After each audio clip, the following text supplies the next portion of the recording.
Pagising ko sa halimbawa alas 7, di tapos na ako mag-almusal nun. Di papasok na ako sa trabaho.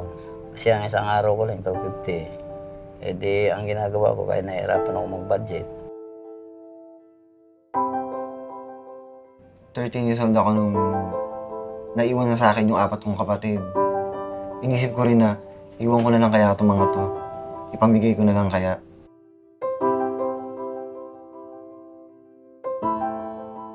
Life is really unpredictable.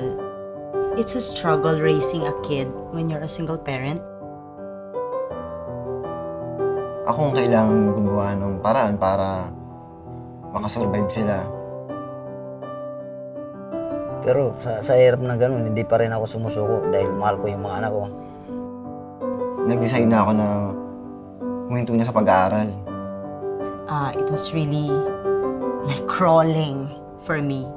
Pag hindi ako nakapasok ng isang araw, kinabukasan, wala na kami pambiling bigas.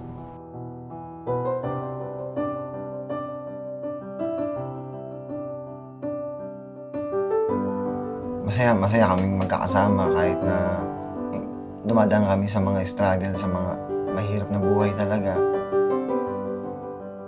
Ako, kahit ganito tayo, basta mahal kita eh. Oo, ako rin papa. Kahit na mahirapan tayo, basta sama-sama tayo.